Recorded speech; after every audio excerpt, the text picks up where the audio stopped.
एवढं सांगून रुक्मिणी पुढं म्हणती, तन्मे भवान खलुवृत्तपतिरंगजाया आत्मार्पितस्य भवतोऽत्र विभो विधेहि मा वीरभागम् अभिमर्शतु चैद्य आराध गोमायुन्मृगपतेर्बलिम् अंबुजाक्ष।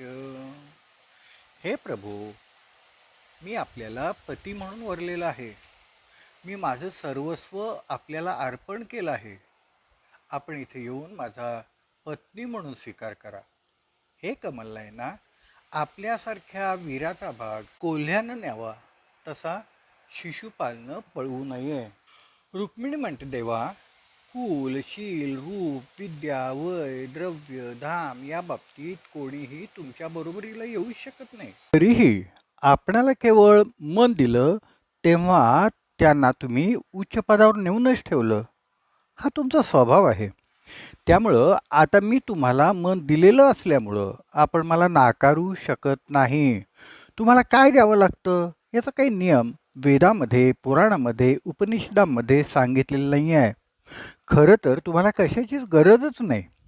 तुम्हीच म्हणलं आहे की मला फक्त मन द्या म्हणजे सगळं मिळालं. कारण मन हे सर्व इंद्रियांचा अध्यक्ष आहे. मन जाईल तिकडंच सर्व इंद्रिये जातात. एकदा आपली 5 ज्ञानेंद्रिय, 5 कर्मेंद्रिय आणि मन भगवंतांना दिलं म्हणजे आपण आपल्या जीवनावरचा आपला अधिकार स्वतःच काढून घेतला, आपल्या कर्मावरचा अधिकार काढून घेतला आणि सगळ्यावर भगवंतांचा अधिकार स्थापित केला. म्हणजेच भगवंतांना सर्वस्व दिलं. आणि भगवंतांना सर्वस्व दिलं की त्या जीवाचा परमात्म्याला स्वीकार करावाच लागतो. त्या जीवाचं पुढील जीवन चांगलं घालवावं लागतं. तुकाराम महाराज म्हणतात, देवा, तुझं वैभव, ऐश्वर्य, संपत्ती अनंत आहे, विशाल आहे. तू किती मोठा आहेस याचं वर्णन करायला माझ्याकडे शब्द नाही आहेत, माझी बुद्धी नाही आहे. तुझं व्यापकत्व जाणायला आमचं ज्ञान नाही आहे. तुझ्या धनाची चिकित्सा करायला, आयुष्याची चिकित्सा करायला तेवढं आमचं वयसुद्धा नाही, आमचं आयुष्य नाही. तरी पण एक खरं आहे, देवा, तुझ्याकडे इतकं भांडवल असलं तरी ज्या एका गोष्टीनं तू आमचा होतोस ते मन, ते चित्त, ते अंतःकरण माझ्याकडे आहे. बस ते माझं अंतःकरण मन तुला दिलं की तू आमचा होतोस. मग तुझी पूजासुद्धा करायला लागत नाही. माझं एक मन तुझ्या अवघ्या भांडवला एवढं आहे. हे तू वारंवार अर्जुनाला सांगितलेलं आहेस. अर्जुना, मला मन दे. पण हे मन द्यायचं कसं? कुणी म्हणेल की मी तुला मन दिलंय, पण दिलंय का नाही याची काय खात्री? मला सर्वस्व दिलं, मन दिलं. अरे याचा पुरावा काय? याला साक्षी कोण आहे? रुक्मिणी म्हणते, जो आमच्या अंतःकरणात बसलेला आहे तोच याचा साक्षी आहे. दुसऱ्याची साक्ष काढण्याचं काही कारणच नाही. परमात्माच सर्वांचा साक्षी आहे. हे कर्म ज्यांच्याकडून घडलं तो जो चेतन करता आहे त्याच्या ठिकाणी असणारं चैतन्य हेच त्या कर्माचा साक्षी आहे. माझं मन तुझ्यामध्ये प्रविष्ट झालं आहे याचा साक्षीदार एकमेव ते चैतन्य म्हणजे तूच आहेस. हे देवा, मी तुला माझं सर्वस्व देऊन तुला पती म्हणून स्वीकारलेलं आहे. याला साक्षी माझ्या मनात असलेले तुम्हीच आहात. म्हणून तुम्ही यावं आणि माझा पत्नी म्हणून स्वीकार करावा. रुक्मिणी पुढं म्हणती, मा वीर भागम अभिमर्शतु चैद्य आरात गोमायुन्मृगपतेर बलिम अंबुजाक्ष. सिंहाचा वाटा कोल्ह्यानं घेऊन जावा हे मला पटत नाही, कारण आता मी तुमची झालेली आहे. हा दृष्टांत देण्यामागं रुक्मिणीचा काय हेतू असावा? शिशुपालची अवहेलना करावी यासाठी रुक्मिणी त्याला कोल्हा म्हणलेली नाही. कारण रुक्मिणी कुलीन आहे, ती श्रेष्ठ भक्त आहे. दुसऱ्यांची अवहेलना करण्याचा रुक्मिणीचा स्वभावच नाही. खरा भक्त कधीही अभक्ताला सुद्धा हीन लेखत नाही. आपल्या भक्तीची योग्यता केवळ भगवंतच जाणतात. दुसऱ्या कोणालाही योग्यता जाणता येत नाही. तरी सुद्धा सिंहाचा वाटा कोल्ह्यानं नेऊ नये असं रुक्मिणी म्हणते. यामध्ये श्रीकृष्ण सिंह आहे, कोल्हा शिशुपाल झाला. मग शिकार भाग म्हणजे कोण? तर रुक्मिणी आहे. म्हणून रुक्मिणी भगवंतांच्याकडं करुणा भागतीये. हे भगवंता, हे देवा, माझी शिकार होतीये, तेव्हा मला वाचवण्यासाठी तुम्ही आलंच पाहिजे. माझी इच्छा नसताना मला मारण्याचा म्हणजे शिशुपाल बरोबर लग्न लावण्याचा विचार आहे. हेच माझं मरण आहे. आपल्या अंतःकरणातील ही तीव्र भावना भगवंतांना तेवढ्याच तीव्रतेनं जाणवावी, ह्यासाठी रुक्मिणीने हा दृष्टांत दिलेला आहे. रुक्मिणी स्वतःला वीरभाग म्हणते. वीरभाग हा वीरांचाच असतो, भित्र्यांचा नसतो. म्हणून वीरकृष्णाने हा वीरभाग न्यावा. भित्र्या शिशुपालनं म्हणजेच कोल्ह्यानं नेऊ नये अशी रुक्मिणीची इच्छा आहे. म्हणून ती म्हणते, हे श्रीकृष्णा, तुम्ही वीर आहात, माझी शिकार केवळ तुम्हीच करू शकता. हे श्रीकृष्णाला तीव्रतेनं अंतःकरणाच्या तळमळीनं पटवून देण्यासाठी हा दृष्टांत रुक्मिणी देते. रुक्मिणी स्वतःला वीरभाग म्हणून घेते, म्हणजे मी वीरांच्या कुळातील वीर आहे, म्हणूनच वीरानीच श्रीकृष्णानीच मला घेऊन जावं असं ती कळवळून सांगत आहे.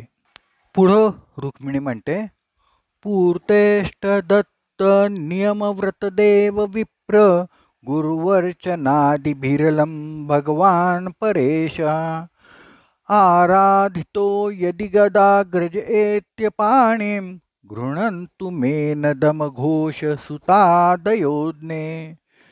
मी जर यापूर्वी इष्टकर्मे, पूर्तकर्मे, दान, नियम, व्रत करून तसंच देव, ब्राह्मण, गुरु इत्यादींच्या पूजेने भगवंतांची पूर्णपणे आराधना केली असेल तर भगवान श्रीकृष्णाने येऊन माझं पाणीग्रहण करावं, शिशुपालादी इत्यादींनी नाही. सत्वगुणांच्या प्राबल्याने आत्मकल्याणासाठी इष्टकर्मे घडतात. इष्टकर्मे म्हणजे व्रत, वैकल्य, यज्ञ, दानधर्म करण्यामुळं आत्मशुद्धी होते.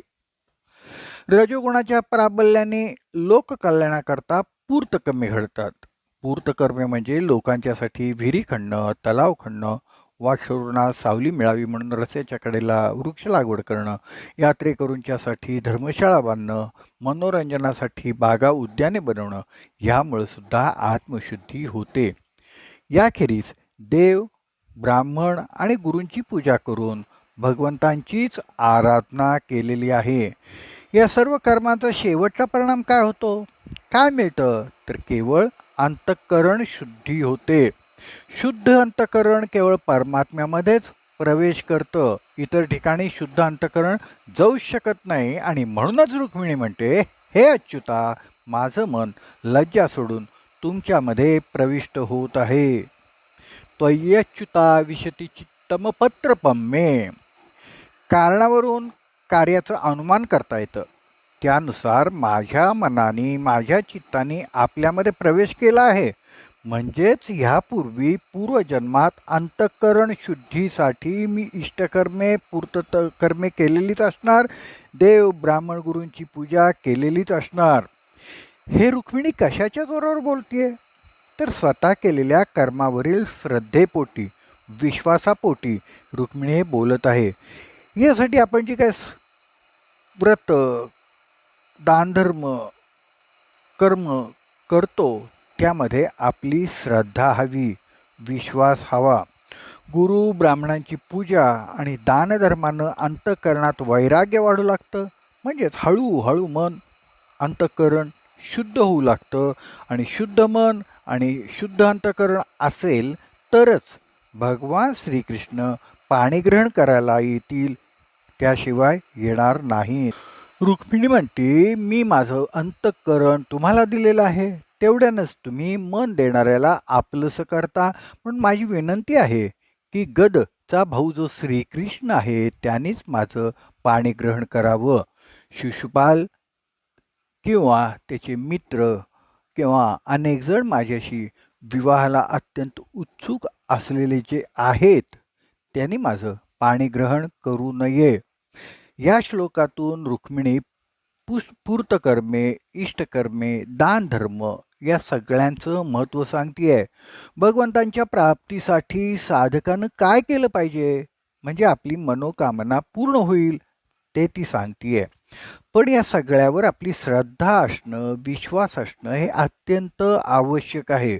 हळूहळू का होईना त्यामुळं आपलं मन, चित्त भगवंतांच्या चरणाकडं जाऊ लागतं.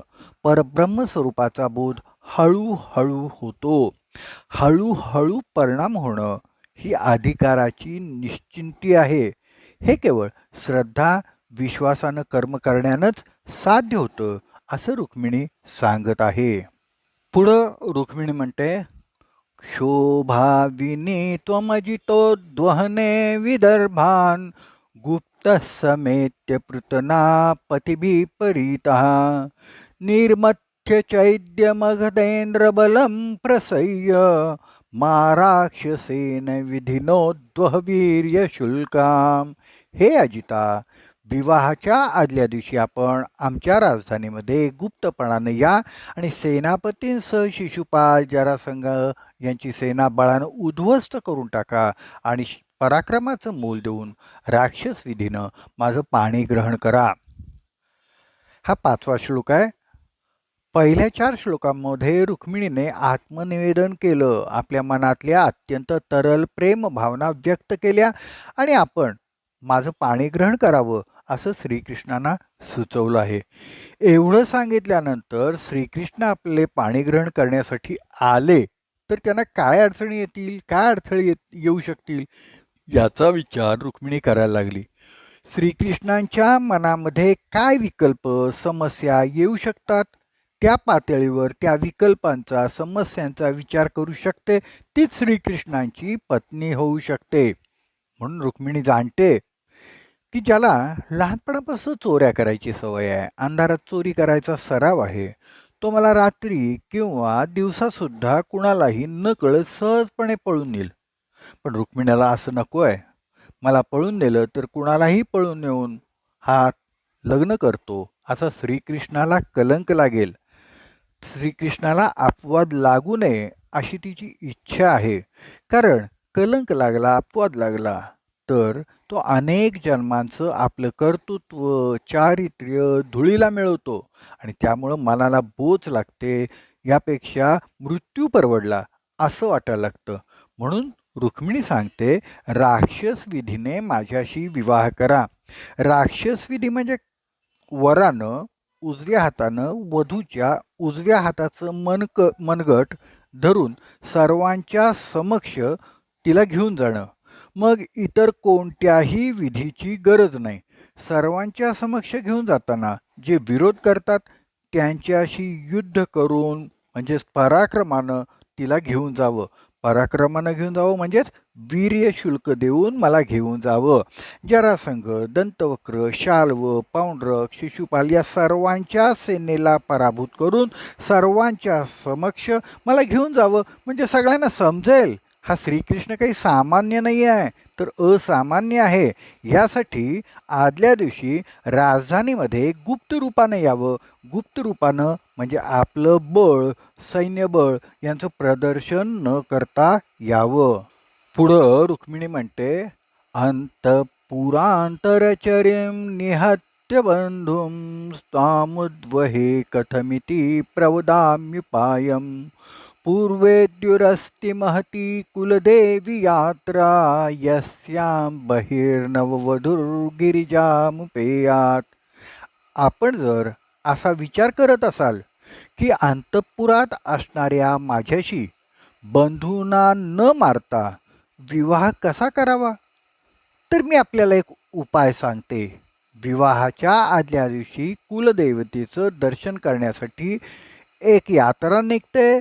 ती मधून नववधूला नगराबाहेरच्या गिरिजादेवीच्या मंदिरात जावं लागतं. या अगोदर रुक्मिणीने संदेश दिलाय की गुप्तपणे यावं, पराक्रमाचं मूल्य देऊन राक्षस विधीने माझं पाणीग्रहण करावं. श्रीकृष्णाला संदेश दिला. आता त्याला पुढं काय अडचणी येतील याचा रुक्मिणी विचार करायला लागली. श्रीकृष्णांच्या दृष्टीने संभाव्य अडचणींचा विचार करायला लागल्यावर विचारचक्र वेगानं फिरायला लागलं. माझं मन दुखवू नये यासाठी माझ्या बंधूंना मारायचं कसं असा श्रीकृष्ण विचार करतील, कारण मी तर अंतपुरात आहे आणि सभोवताली रक्षणाकरता माझे बंधू आहेत. म्हणून माझ्या बंधूंना न मारता मला कसं न्यावं याची रूपरेषा ती श्रीकृष्णांना कळवते, सांगते. संदेश किती काटेकोर असला पाहिजे याचा हा आदर्श नमुना आहे. रुक्मिणी सांगती, आमच्या कुळामध्ये लग्नाच्या आदल्या दिवशी गावाबाहेरील गिरिजादेवीच्या दर्शनाला मिरवणुकीने यात्रा घेऊन जायची प्रथा आहे. या एका वाक्यात रुक्मिणीने भगवंतांना श्रीकृष्णाला काय काय सांगितलं बघा. पहिली गोष्ट, लग्नाच्या आदल्या दिवशी म्हणजे लग्नाला अजून एक दिवस बाकी आहे हे तिनं श्रीकृष्णांना सांगितलं. गावाबाहेरील गिरिजादेवीच्या दर्शनाला म्हणजे मी गावाबाहेर येणार आहे हे श्रीकृष्णाला तिनं सांगितलं. तिसरी गोष्ट, गिरिजादेवीच्या दर्शनाला मी जाणार आहे. गावाबाहेरील अनेक मंदिरापैकी गिरिजादेवीचं मंदिर आहे, तिथंच मी जाणार आहे. हे नेमकं स्थळ तिनं श्रीकृष्णाला सांगितलं. चौथं सांगते ते कुळाची प्रथा आहे. म्हणजे काय हो, म्हणजे मी नक्की त्या दिवशी तिथं असणारच हे श्रीकृष्णाला ती सांगतीये. आणि शेवटचं पाचवं काय, तर श्रीकृष्णाला ती सांगते मिरवणुकीने जाण्याची प्रथा आहे. म्हणजे मी तिथे एकटी येणार नाही आहे, माझ्या सभोवती अनेक जण असणार हे तिनं श्रीकृष्णाला सांगितलं. रुक्मिणीने एका वाक्यात श्रीकृष्णाला 5 संदेश दिले. त्यामुळं श्रीकृष्णाला योग्य तसं नियोजन करून रुक्मिणीला घेऊन जाता येईल. कोणतीही शंका राहू नये ह्याची रुक्मिणी काळजी घेतीये.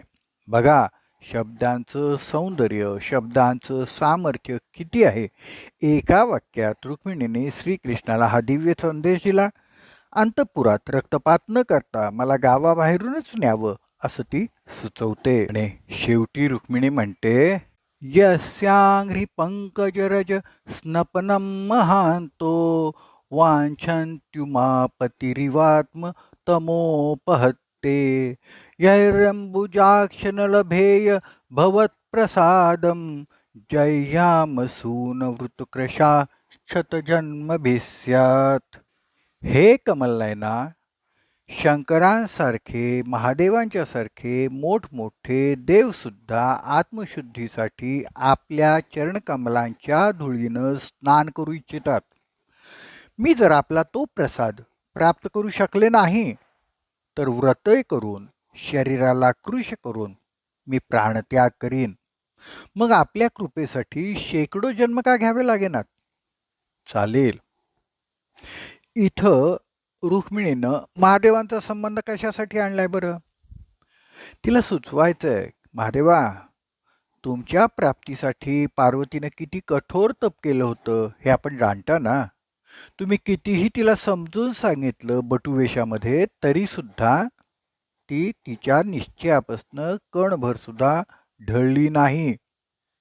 मी सुद्धा पार्वतीप्रमाणे असंच कठोर तप करेन आणि तुम्हालाच प्राप्त करून घेईन.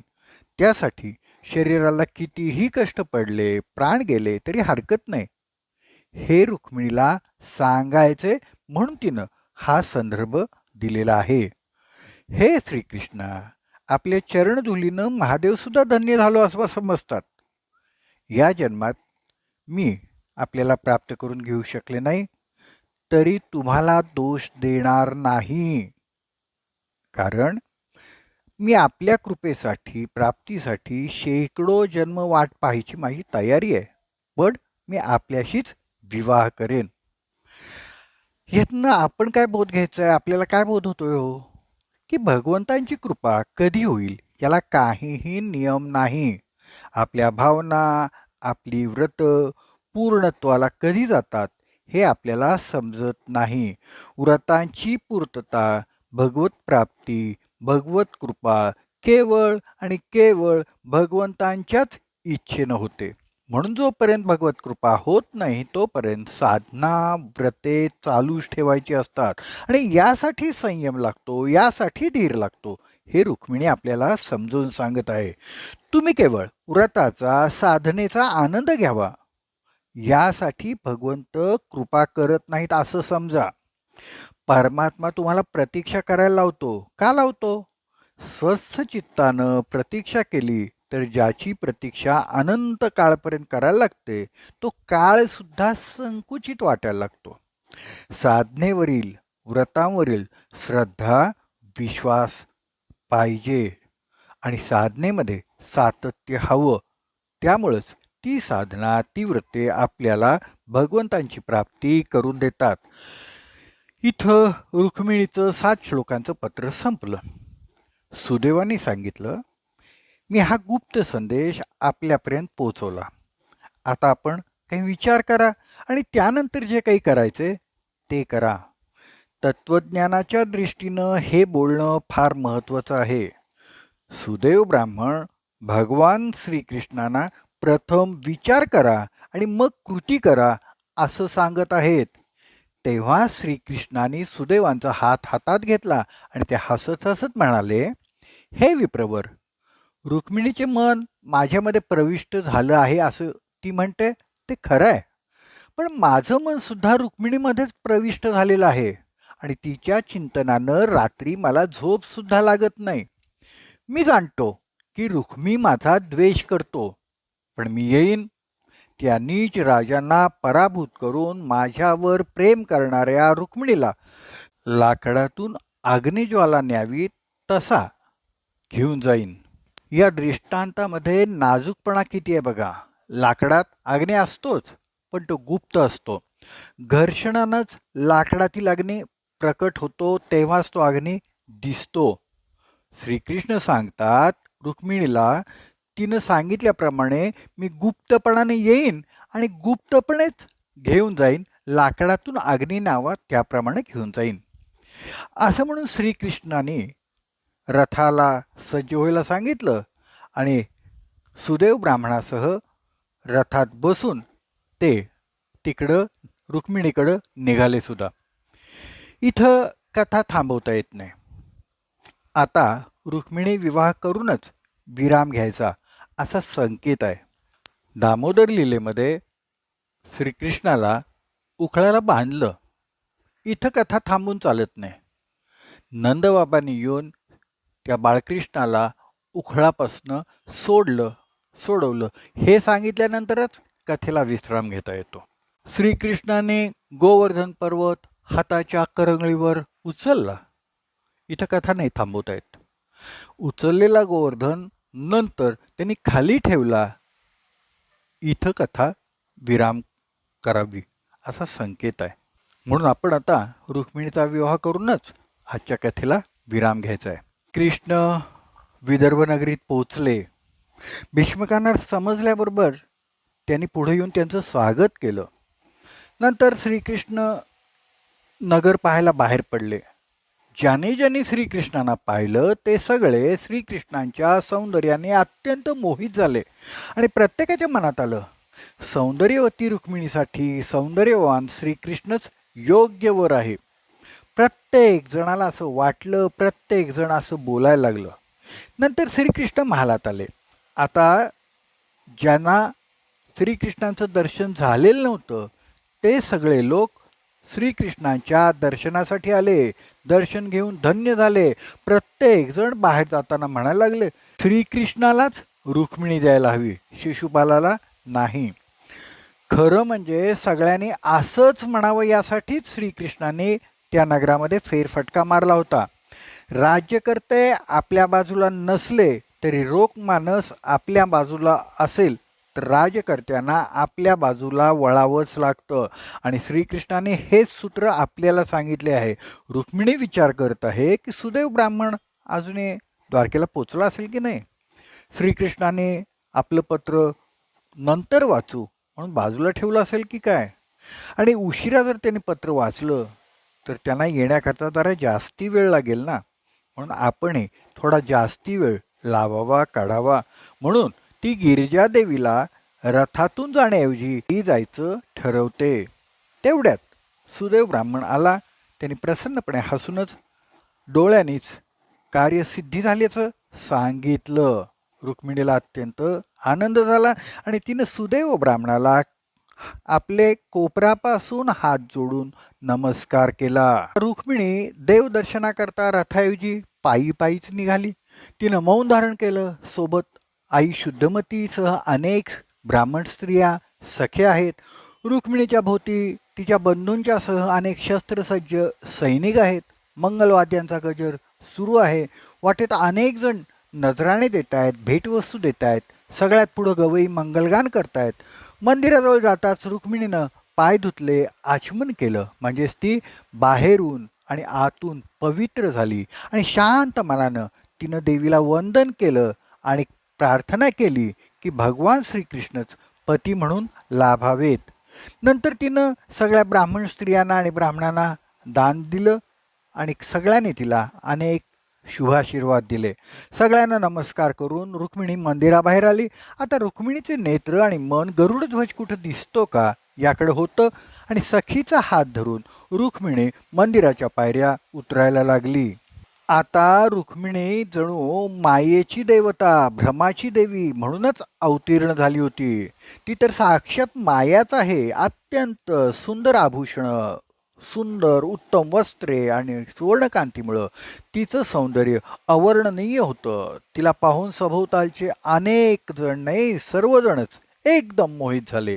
बघणाऱ्यांचं देहभान हरपलं. श्वास घेणं सुद्धा सगळे विसरले. पायातील पैंजणांची रुणझुण किणकिण करीत हंस गतीनं रुक्मिणी रथाकडं निघाली. तिच्या लक्षात आलं की जे सौंदर्य मी श्रीकृष्णांना समर्पित केलेले आहे त्या सौंदर्याकडे सर्वजण कामुक भावनेनं पाहत आहेत. आता रुक्मिणीने रथाच्या सभोवती पाहिलं तर सर्वजण रुक्मीचे कृष्णद्वेषी मित्र होते. तरीही सर्वजण अत्यंत मोहित अवस्थेत तिच्याकडंच एकटक पाहत होते. रुक्मिणीने कपाळावर आलेली केसाची बट हाताच्या बोटानं बाजूला कानावर ठेवली आणि सगळ्यांच्याकडं पाहून हसली. जणू कामदेवानं सर्वांच्या हृदयात मदनबाणच मारले. संपलं, सगळंच संपलं. सगळ्यांच्या हातातून आपापली शस्त्र गळून पडली. तिचं तेज कुणालाही सहनच झालं नाही. तिच्याकडं पाहणं अशक्य झालं आणि तेव्हा केवळ केवळ श्रीकृष्णच रुक्मिणीला पाहू शकत होते. रुक्मिणीला एकदम श्रीकृष्णाचं दर्शन झालं. रुक्मिणी आनंदाने मोहरून गेली. सभोवतालच्या गर्दीमधून झपाझपा श्रीकृष्ण रथाजवळ आला. हसून त्याने रुक्मिणीचा उजवा हात सर्वांच्या समक्ष धरला आणि दोघं आपल्या रथात बसले आणि रथ निघाला. सगळ्यांच्या समक्ष श्रीकृष्णानं राक्षस विधीनं रुक्मिणीशी विवाह केला आणि रथ वेगानं निघाला. एकदम सर्वजण भानावर आले. आपल्याला काय झालं होतं हे त्यांना लक्षातच येईना. मग त्यांना समजलं की श्रीकृष्ण रुक्मिणीला घेऊन गेला सुद्धा. प्रचंड हाहाकार माजला. सर्वांनी कृष्णाचा पाठलाग सुरू केला. कृष्णाच्या दिशेनं अनेक बाण सोडले आणि हवेतले ते बाण पाहून दाबा धरून बसलेल्या बलरामानं जाणलं की सर्वजण मिळून एकट्या श्रीकृष्णाशी लढायला येत आहेत.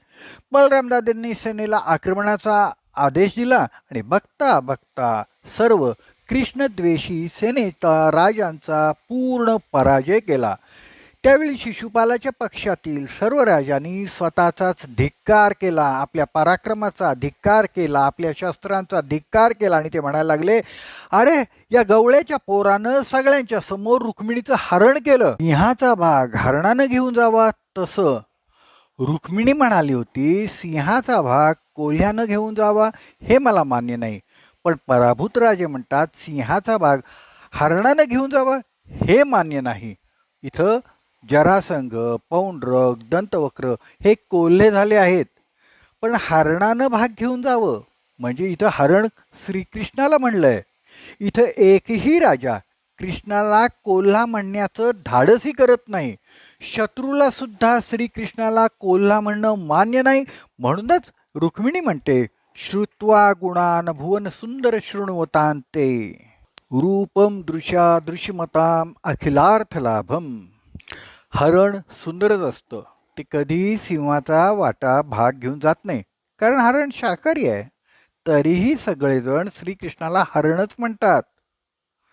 रूपम दृश्याम दृश्यमताम अखिलार्थ लाभम. त्यानंतर बलरामदादा, श्रीकृष्ण, रुक्मिणी द्वारकेला आले. सगळ्यांनी त्यांचं उत्तम स्वागत केलं आणि विधीपूर्वक वैदिक पद्धतीनं शास्त्रसंमत मुहूर्तावर श्रीकृष्ण रुक्मिणीचा विवाह संपन्न झाला. गोपाळ कृष्ण भगवान की जय. नर्मदे हर, नर्मदे हर.